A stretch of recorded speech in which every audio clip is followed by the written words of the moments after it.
Hey you guys, it's Janine here, and today I actually wanted to talk about how you can turn $100 into $1,000. And no, I promise this isn't some online scam that's going to get you to sign up for something and transfer someone $100.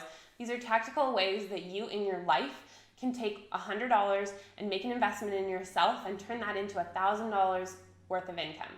Now, the first thing I would suggest if you're looking to make some additional income is to maybe spend money on a course.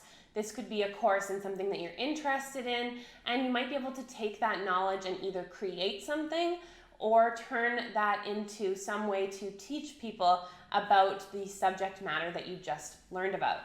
The second area I wanted to talk about is actually teaching people with knowledge that you already have. So perhaps you went to school for biology, or maybe like in my case, accounting, and you might need to spend a little bit of money to brush yourself up on some of those courses, get your hands on some practice questions for exams in your local university, and turn that into $1,000 worth of tutoring income at your local university or college.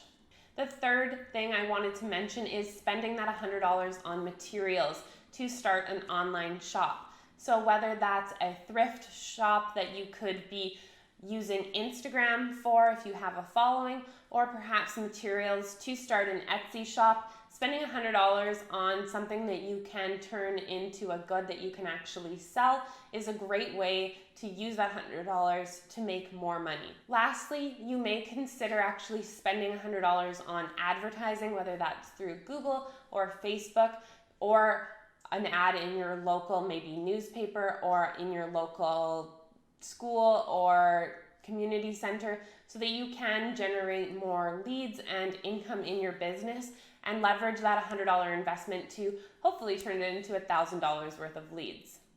There are a lot of different ways to create side hustles, but hopefully this video has given you 4 ideas that will allow you to turn $100 into $1,000 and bolster your savings and pay down your debt. If you enjoyed this video, please give it a thumbs up and subscribe to my channel. And if you have any questions or comments, please leave them in the comment section below, and I'll see you next week.